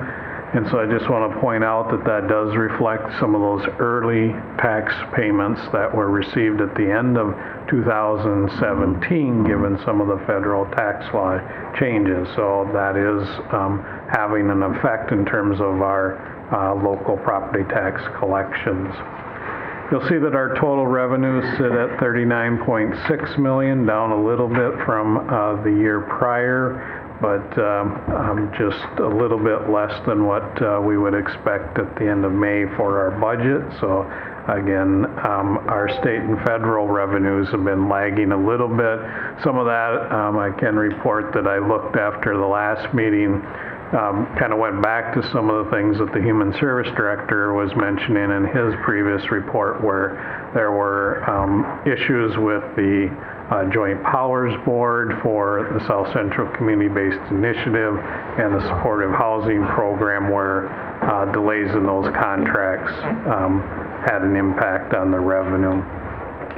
On the expenditure side of things, our expenditures in total are running a little below where the budget would suggest they would be. Again, with the late spring and some of our construction projects, I anticipate that will catch up fairly soon over the summer months. Let's see, the building project does show up here under the building and equipment purchases. You'll see that we're about 54% higher this year than we were last year on that line, and that does reflect some of the payments associated with the work being done there. Okay. The enterprise fund, in this particular report, we're showing revenues that exceed our expenditures. For the last couple of years, that's been kind of the opposite picture as we've been doing some cell development out there, but this is more reflective of kind of the ongoing normal operations of the landfill. The second page then does show our cash and investment balances. You'll see our total available funds at the top are $41.7 million compared against a 6-month operating needs of $53.6 million. But our total funds, when you can combine all of our dedicated and committed funds, sits at $116.4 million. So still remaining in a very solid position as we move into utilizing some of that cash for our building project. Be happy to stand for any questions that the board might have. I don't have any at this point. Nope, don't have any. So on the cash and investment balances, let's say that we're going to probably schedule paying out towards these big projects over the next year or two. I mean, or is it going to come out sooner than that, Bob, do you think? Well, we do, as the project is continuing, we are getting monthly bills, so those payments are occurring as we speak. We will have the influx of the bonding that the board just took some action on earlier today. That will most likely show up here in the 2018 budget. So the real drawdown of cash is most likely to occur in 2019 and 20. Okay, that's what I thought. Okay. Looks like that. So then we should move on to commissioners' reports on committees? That sound good? Thanks, Bob. You're welcome. Kip, would you like to start? Sure. After the last board meeting, we went into a work session. We had a very busy 90 minutes or 120 minutes, but had a lot of things to go over. Then the day after that, Commissioner People and Commissioner Stuenberg, myself, left for D.C. to go to the White House invitation. And I thought the program was very well done. It was kind of at a moment's notice. I don't think we got the agenda till the meeting on Thursday till 10 o'clock Wednesday night. But we did get to talk to a lot of people that actually work in the federal government that may or may not be able to help us, so we have a direct line to them. I think if you ever got to the need where you'd have to call one of the names on the list, I know if we called up there and I said, this is Commissioner Brunder calling from Blue Earth County, they would have no idea who I am. But if I said I'm Kip Brunder, we were there with a delegation from Minnesota, I'm sure they would remember that group. So it might play out beneficial to us in the end, but I thought it was a well-planned trip and worth going. After that, I had the MRCI board meeting. Everything's going really well there, and just so everybody knows, it is public information now, we sold the candy company at MRCI. Wow. To someone that's going to run it, and they're actually using just as many as our consumers and people inside of our organization. So it hasn't really had any effect on us at all, but we just couldn't get ahead of it. We were losing money every month. We were kind of gaining on it, but this person offered to buy it from us, and we can actually get all of our investment back and be whole, but it still helps the MRCI goal. So we're still working with the person. They're using our room, and they'll be renting some space on Map Drive after the other place lease runs out. So I think it's going to be a good fit. I think it's going to work out really well. And it's just one less thing we have to worry about then as far as the candy business goes. And then before our meeting, we had our awards for all the people that have been in the system for 5, 10, 15, 20, 30, 40 years. They always have a great turnout for that, and it's really exciting to watch them. And then we were all at the AMC district meeting. I thought that went very well. We had a lot of good information brought forward to us at that meeting. Then I went up to the SWCD meeting. Things going normal there. They had a lot of stuff going on. Ryan was there asking for a easement reduction or removal for the Highway 1 project over on the portion there north of 90 where he has to take out part of a wetland. So it'll actually end up being a better project when they're done, and they approved it. They were happy with it. So then we were at Mayors and Clerks the other night. They had a presentation on their issue they had with their sewer plant in Vernon Center last winter and fall, and was kind of interesting to listen to that.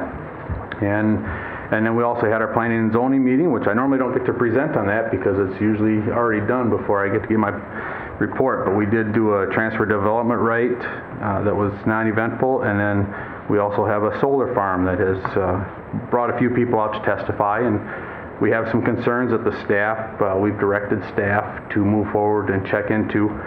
We, as a planning commission, did approve it, but there's several issues out there that we got to try to iron out before it comes to us in 2 weeks from today. Okay. And we'll have our public hearing here. And just a few of the items that I should just mention, where it gets kind of confusing is that it's actually an operation that already was approved in August of 17, but it was further to the east in this field, but it was built in the wrong service district. So it gets very complicated because they can't sell the power when it's built in the Benco district.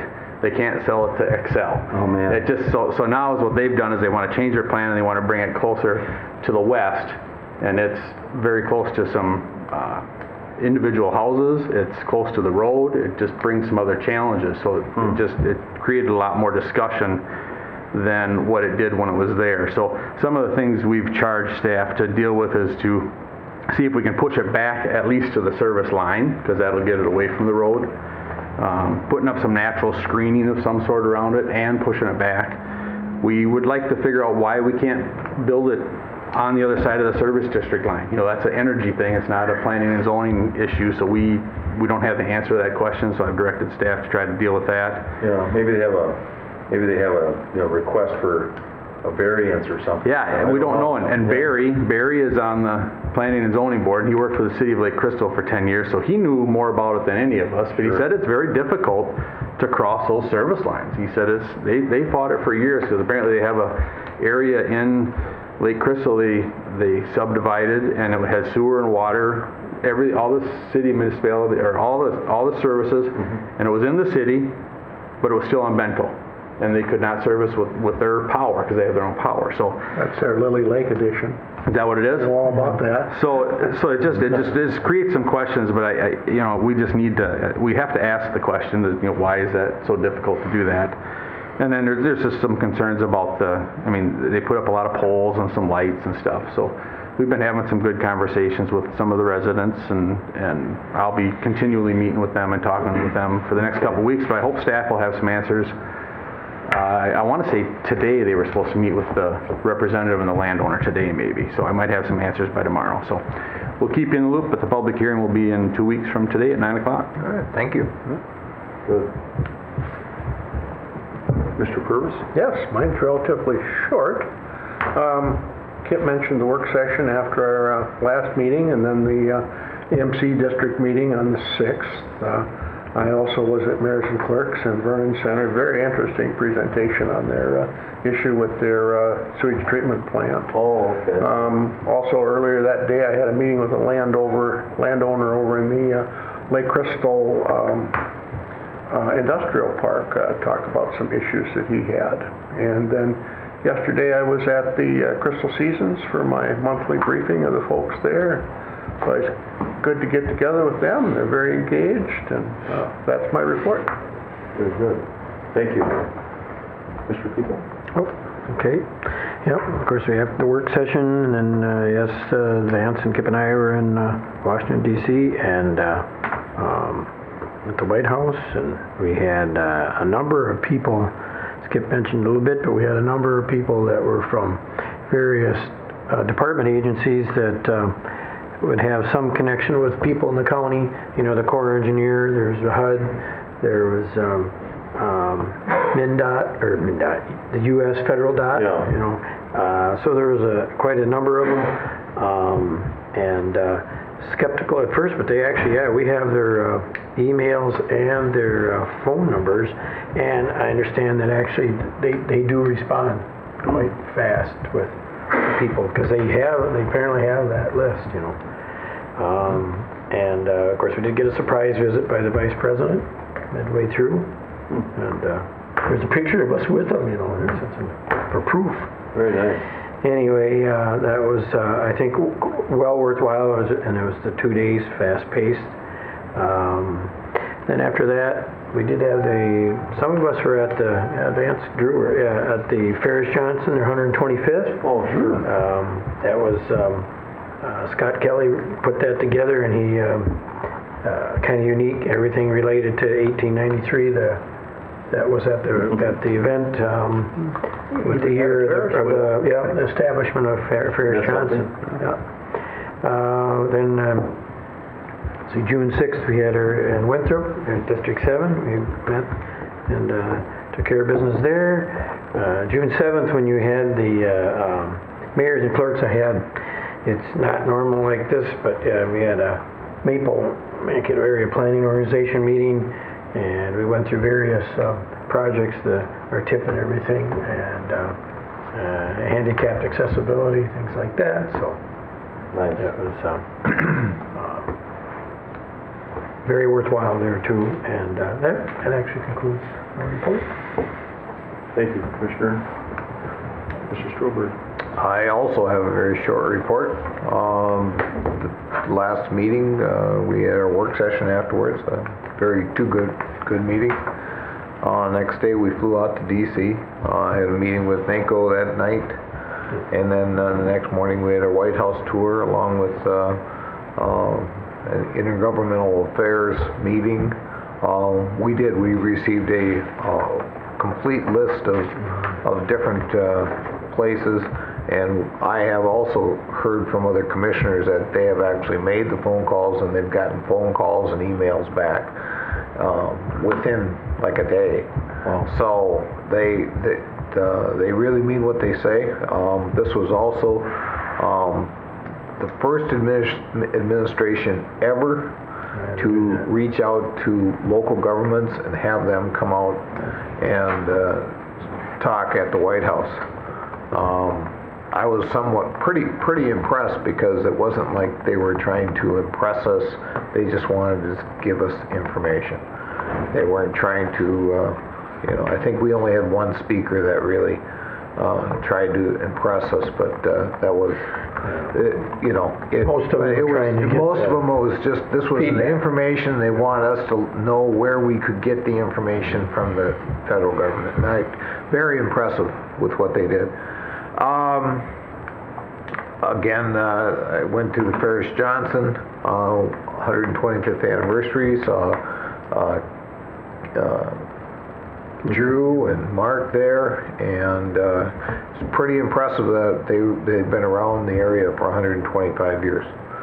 That's pretty good. And then the district meeting, so for AMC. That's mine. Okay. I just thought you better mention that you and I rode the Ferris wheel together. We did, and me and Mark rode it together too. We got pictures, and I got pictures. And it did break down, which was pretty impressive. Is that 125 years old too? No, I don't think so. It was an old one. It was from Hughes. It was from like St. Clair. Oh, wow. Yeah. Hughes Amusements, yeah. It was nice. It was very good celebration. They actually had open there at lunchtime for a lot of people they'd invited, but then also they had their customers and family and friends for the whole afternoon. You had GMG after that. And then GMG was after that for their business after hours. So they had an all day long celebration put into one, for a lot of different reasons. And of course, we had our board meeting on the 29th, and we had our work session right after meeting following, and then of course we went to a place we haven't been, I don't think. Maybe we've been there once, I don't know, maybe when they first opened, but India Palace for our luncheon. I think we've been there once before. I think we were there once, but it wasn't too bad, was it? No, it was very good. Interesting Indian food. If you're not used to Indian food, it's a different seasonings and things. I personally love it. And then Thursday the 31st, I want to say thank you to the physical plant. I know Vance created an activity, but a lot of them invited us to have lunch down here in the courthouse for the courthouse, or the historic courthouse employees. They had brats and things like that, so I'd like to extend a thank you to them. Friday, that was on June 1st. Had a call in with Minnesota Department of Health with Shaq. And one of the things I want to just highlight quickly, there's a new work group that we identified needed to happen back in December, and we're getting it finalized now. And that work group has been put together, and I'm not sure the exact title, but it's providing services for children of the incarcerated families.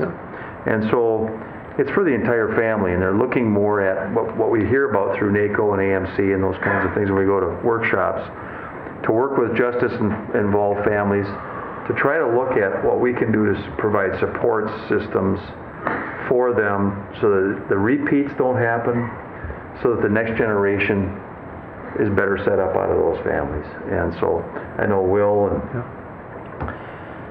and Commissioner Stuenberg both have seen over their lifetime working in a correctional type environment or enforcement that you see the same families sometimes, don't you? 3 generations for me, one family. You can see those kind of things happen. And so there's an effort in many areas around the country to look at treating 2 generations. Not just treating, but trying to offer things to those families to help them so they can get out of this generational involvement with our law enforcement. And then public plant sale I was involved with Centenary United Methodist Church. Sam Arneson, she's wonderful. She provided all the plants, and we were raising funds for the homeless and those at risk that go down for holy grounds. I just wanted to mention that it's in our community. We were able to raise at least $1,500 by selling these plants, so it was really nice. And then Monday, June 4th, had a meeting with Bob, talk about a lot of county issues and things, and have deep philosophical discussions. And and then on the 5th, met with some city staff and a council member just to talk about some of the infrastructure in my district, some issues of concern, and attended that Ferris Johnson 125th year celebration. AMC District 7 meeting, of course, in Winthrop. I was very impressed with Hans Cafe, or whatever it is they call it there. I just couldn't believe it. I had no idea that something like that existed in Winthrop. And what a place. Yeah, very nice. It provided very good for all of us. There must have been, 75 of us there, if not more, from 10 different counties that are in our District 7 for AMC. And then Thursday, June 7th, had our South Central MnDOT Towards Zero Death, TZD Steering Committee meeting. We did some strategic planning there, and led by Annette Larson, who is our TZD person for our entire region. And of course the engineers and some folks. We talked about, what are we doing well and what do we need to do better at, trying to get the word out, get education going, continue with what we're doing, but what else can we do? And so if there's anything that county boards can do, it's appreciated. That came up actually. County boards embracing the TZD philosophy. Friday, I had a meeting more with regard to our Lincoln Park neighborhood, but that new park down on Stoltzman Road, which is a county road, and moving forward with getting the play equipment plan going. It's going to be kind of a multi-phase thing, working with that park down there, but right along one of our county roads. And so that's it for my report. I just wanted to bring one other thing up here. I'm on the local Small Optimist Club. Tonight the Moondogs are, I got some tickets here. Some of these ticket prices, a little bit of it, just a piece of it goes to our club. I've got some if you want to go to the game tonight at 7 o'clock.